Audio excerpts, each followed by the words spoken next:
Hello Internet, my name is Cowmill, I have a GM's Guide, and this is that GM's Guide, but instead of regular, it's on YouTube. Today we're talking about the art of rulings, and this is the most important part of the guide. That's not a setup for a running gag about every part of the guide being the most important part of the guide. This is actually the most important part of the guide. Making good rulings is being a good GM. Everything else is being an adventure writer or developer, a job which is sometimes, but not always, packaged together with being a GM. If you pay Paizo or Wizards of the Coast or whoever to be your adventure writer by buying a published adventure from them, you're still the GM, because you still make rulings at the table. So here's where ruling is. First, you describe the environment and anything important in it, and resolve any relevant automatic checks, like passive perception, for example, because that's part of the description. Second, the players say they're going to do something, and you determine the PC's intention and approach. This way, you know exactly what they're going for. Third, you figure out what the mechanics for the action are, like what skill to roll and what the DC is, and you make sure the players understand this, and know what the consequences might be, so far as their character understands, at least. Fourth, you determine the consequences, and if appropriate, you let the results ride.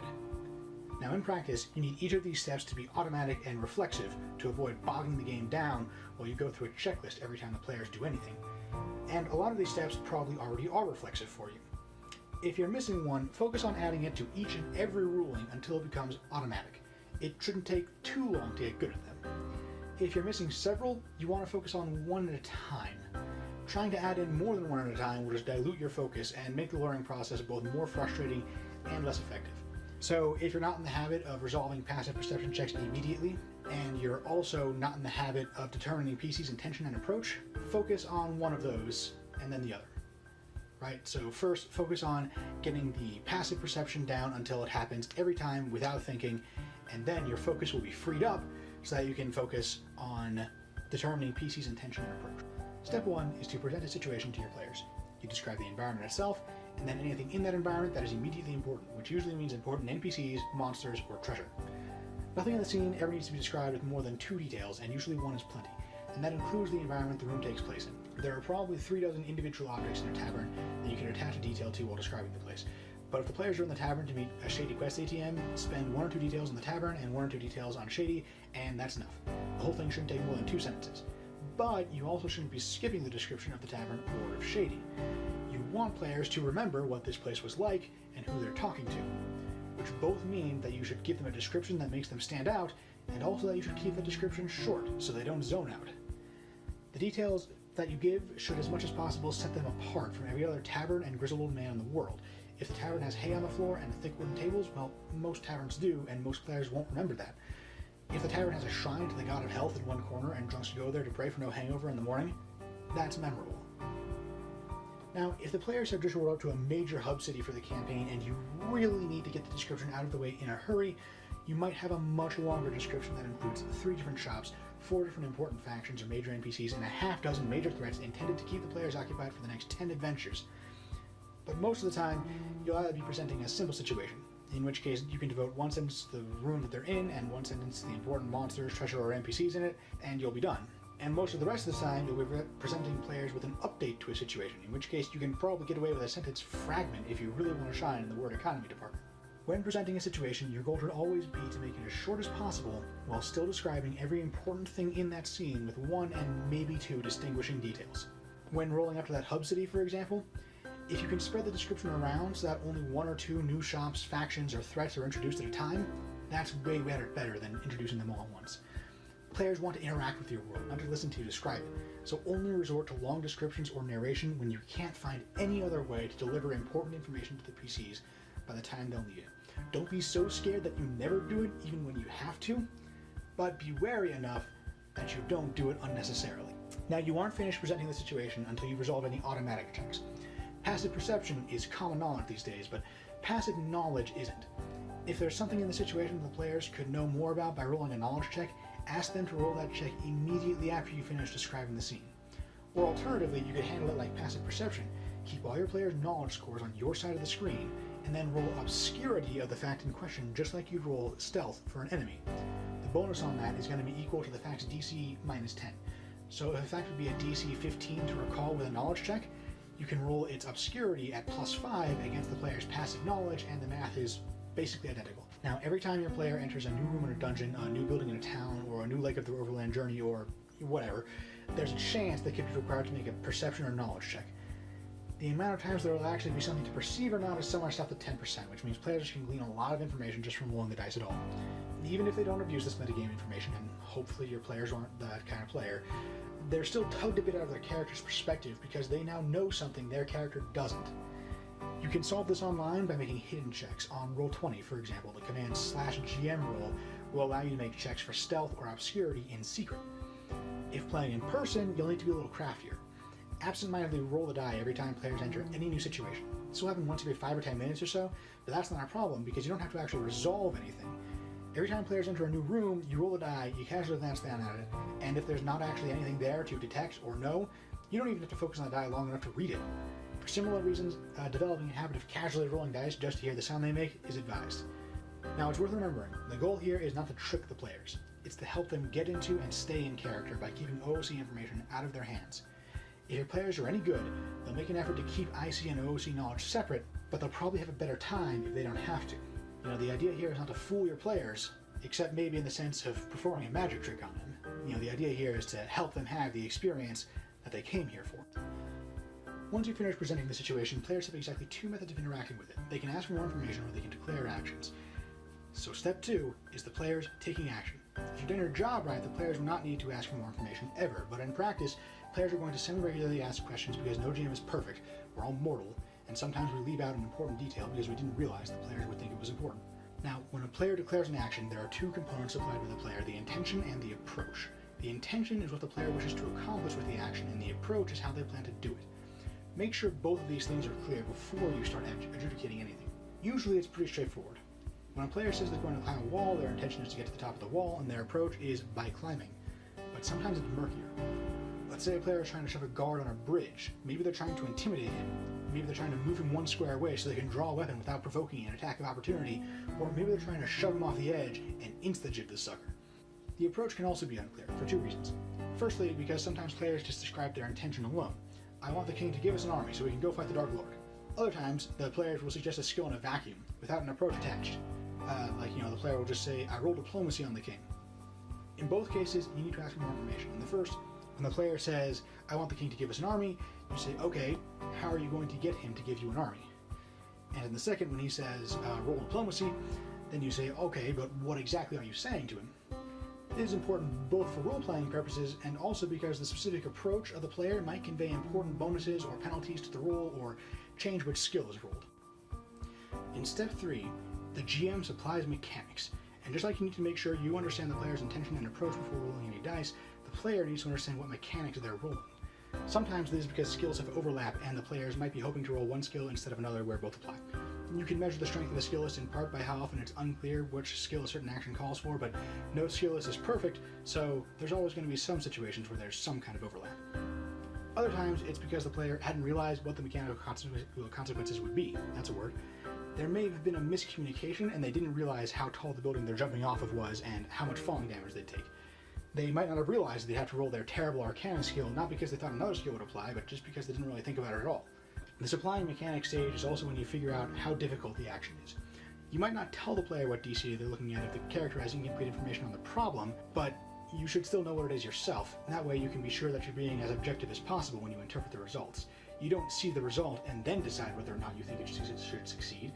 You determine the DC in advance according to the guidelines that you set up for yourself, and then you see the roll and figure out what the result is. Also, when the player's character does have complete information on the problem, by all means give the player an exact number on that DC. The player isn't a master safe cracker. They don't know how hard it is to crack 5 tumblers, but their character is and does. Telling them that's a DC 20 check bridges the gap between a character's knowledge and the player's knowledge. It's good practice for the exact same reason as keeping OOC knowledge away from players as much as is practical. It brings the player knowledge and character knowledge together. Now, this is especially true if the DC is impossibly high. One thing to keep in mind is that everything, no matter how unlikely, has a DC. Climbing rain into the clouds might require a DC 50 athletics check that no character could ever actually reach, but it's not literally impossible. If they found enough bonuses, they could pull it off. It may be impossible for your players, who don't have any skills higher than a +9, but it's possible in theory. This advice is often phrased as say yes or roll dice, and I support that notion, albeit with the caveat that certain actions may be unavailable even with a natural 20 when you have a certain bonus. If they're specialized wrong, if they're too low level, or if it's just the kind of thing where they need to get a whole bunch of bonuses together in order to make it work, even at level 20. Now, if a task is impossible at their current skill level, you should let the players know in advance before the dice have been rolled, preferably by handing them an exact DC. This accomplishes two things. First, players have something to look forward to for higher levels, when sooner or later they will have the bonuses needed to pull off legendary feats. Second, it lets the players know it's impossible in advance, so if they do get a 20, if they bother rolling at all anyway, they don't feel like they've been cheated. On the other hand, if an action is trivial, you're done. Go ahead and skip straight to the part where you describe the results without rolling dice at all. If there's no consequences for failure, the action is always trivial. Even if it requires a roll of a 20, if the players have all the time in the world to pick a lock, just go ahead and tell them that yeah, it takes a lot of effort, but eventually they get it. Some games formalize this with Take 20 rules. 5th edition actually has some optional Take 20 rules in the Dungeon Master's Guide, for example, and they're definitely a good idea to use. Even in games that don't have any kind of formal Take 20 rules at all, you should still make the ruling that if nothing stops the player from re-rolling until they succeed and success is at all possible, then go ahead and let them succeed immediately. In real time. In game time, it might actually take quite a while. We're sticking our nose into encounter design a little bit, which comes next, but if you want players to be rolling to pick locks, there needs to be consequences for failure, and they must make sense. Lock counters refuse to ever be picked because the first attempt failed. Maybe the players are on a time limit. There's only 1 hour to rescue the princess before Baron Von Evil marries her against her will, and each attempt consumes 2 precious minutes of time. Maybe there's an ogre on the other side of the door, and if the players pick the lock silently, they can kick the door down and get the drop on him. But if the players fail their check, they make a bunch of noise and he wallops them in the face as soon as they open the door. In that case, don't bother with any more checks after the first, because once you fail, the ogre knows you're there and further failures have no additional consequences. Maybe there's something chasing them, and the players don't know how many failures they have until it catches up, but you do. And every time they fail, they can hear slavering jaws and clacking claws drawing closer. If an action is trivial not because anyone can do it, but because the player's bonus is just so high that they can't fail, you can skip the roll completely, but for a lot of players, you probably shouldn't. Players usually enjoy rolling a die, adding some monster bonus, and getting double the DC. It's also worth considering degrees of success. Sometimes the players can succeed if it's a DC 15, but they get bennies for every 5 points higher, so it makes a difference whether they get a 30 or a 35. This is why encounters with degrees of success built in are better than ones without, because it means a party whose highest bonus is a +2 and a party whose highest bonus is a +12 both have some real tension in the die roll. But the guys with the +12 still got a real benefit out of having a score so much higher than they could have had otherwise. The decision to take a high dex character and stealth trained actually made a difference to their ability to sneak, but the roll of the dice was still relevant. Just before rolling dice, make sure that both you and the players understand what's at stake, at least insofar as the players understand the situation. Usually this isn't necessary because it's obvious to everyone, but if players are about to do something stupid, it's probably because there's a misunderstanding. Now is the time to clear it up, not after you've rolled the dice and their brains are splattered on some cobblestones. The 4th step is to describe the outcome. Once you know the player's intention and approach, and the player understands what mechanics are involved, it's time to actually roll the dice. Rolls get made, the player either succeeds or fails. When describing the outcome, reiterate the approach and describe the consequences. If there are hard numbers in the consequences, split them off into a separate sentence. You offer the guard an express fee on the background check, and he narrows his eyes at you. He'll take a -2 to any more attempts at persuasion. Now the player is fully informed. He understands what has happened in the story and what hard math consequences that means to future attempts. If the players have succeeded, let that success roll forward. The meme for this is let it ride, and I support it. Simple probability states that if players have to roll a new stealth check every time they pass any sentry, they are going to get caught and in a hurry, even with a decisive advantage over the guard's perception. So go ahead and have them roll once and let it ride for a while. Well, okay. How long? When does the ride end? Can an entire dungeon be bypassed with one stealth check which immediately turns the party completely invisible, whereupon they steal back the crown jewels they came for and leave? Obviously, this is taking things too far. The quest's rising action and climax are now shorter than its setup. A couple of things can end a ride. Firstly, a significant change in the DC or situation.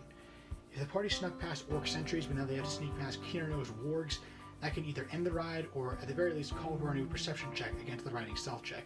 If you're gonna let a check ride against new perception checks, then that carries the disadvantage that you have to remember the original though. So, if your camp is attacked by fire giants, the ride might end just because the situation has significantly shifted. The players can roll a new stealth check to try and hide from the fire giants and orcs fighting each other, and both sides will probably take disadvantage because they're in the middle of a fight. but the ride is over and they do have to roll again. Secondly, the ride obviously ends when it's successful. But what exactly constitutes success is much less obvious. If the party wants to sneak into the ritual room at the heart of the Temple of Doom, have they succeeded only when they arrive at the altar? Are they successful when they sneak past the perimeter into the atrium, and do they need a new check to get from the atrium into the bowels of the temple? The answer is either yes or no, depending entirely on the situation, and it blurs the line between rulings, encounter design, and adventure design. If the Temple of Doom is a dungeon crawl that's supposed to take up most of the adventure, getting into its heart shouldn't be a matter of a single check. But if it's a side mission that popped up spontaneously in play, you might want to let that get resolved with one good roll. Thirdly, the ride might be ended by an unexpected complication that the players have failed to resolve with some other skill. Say your players successfully disguise themselves with a deception check, but there's a checkpoint which will require papers they don't have. They decide to sneak past the checkpoint with a stealth check. If that succeeds, their deception check for the disguise continues writing, but if it fails, they get caught and the ride is over. Not every interruption is an unexpected complication, though. Say your players are disguised as guards on a Zentarum caravan in order to sneak into a Zentarum-controlled city, despite the fact that the Zentarum kind of hate them. They make a successful deception check for the disguise, and the caravan is ambushed by goblins halfway through. After the combat, the deception check continues to ride. The goblin attack hasn't jeopardized their disguise at all. They're disguised as guards. Defending the caravan is their actual job, so it's not really a complication, unexpected or otherwise. That's kind of what they were expecting to get into. They haven't succeeded either, so the ride's not over yet. You might not want to let things ride in the first place in some situations. For example, the players are attempting to pick a series of locks before the guards arrive. If the players can tell that the guards are getting closer or know in advance exactly how many rounds away the guards are, there's plenty of tension for them, even if they're just making the same roll over and over again. Combat is usually making the same roll over and over again, but the evolving situation still makes things tense. While ordinarily you let one lock picking check ride through an entire set of locks, if not just let them take 20, the countdown clock changes things. Each failure must still have distinct consequences, however. If the countdown is vague to the players, they should still be able to estimate how close they are to zero. For example, the first time they fail, you might say you can hear boots stamping in the distance. And the second time, the stamping boots are getting closer. And the third time, they're right around the corner now. By the time you get to that third time, it's obvious that the players only have one more shot before they blow it, and the description significantly changes every time, so they can tell there's a limited number of failures before they get to the end, even though they don't know exactly how many it is. Plus, that limited number is low enough, 3, that the players won't eventually get this sort of ennui, where it's like, well, who knows how many descriptions are left. Players will usually intuit that there's probably only 3 or 4 failures before they reach the end of their rope, and if that's actually true, then you don't have to tell them in advance exactly how many failures they've got. If you said the stamping boots are getting closer 4 times in a row, well, you're repeating the same or even just essentially the same information over and over, and the players don't even have a vague idea of how long it will be before the countdown reaches 0. And of course you can get around this by telling them, yeah, you have exactly 7 failures before they catch up with you. 7 is a big number, but they have an exact number, and they can count, I assume. So they know exactly how close they are to 0. That is all for the Art of Rulings. I am not going to cover the skill-by-skill section of the GM's Guide, although I am going to link it in the description. I found it a fantastic reference, that's why I took the trouble to make it. I keep this open in a tab whenever I am running 5th edition, and I refer back to it all the time, because I find it extremely helpful, and I hope you'll find it helpful too. Which means that next time, we are going to be talking about the Art of Encounters. I'll see you there.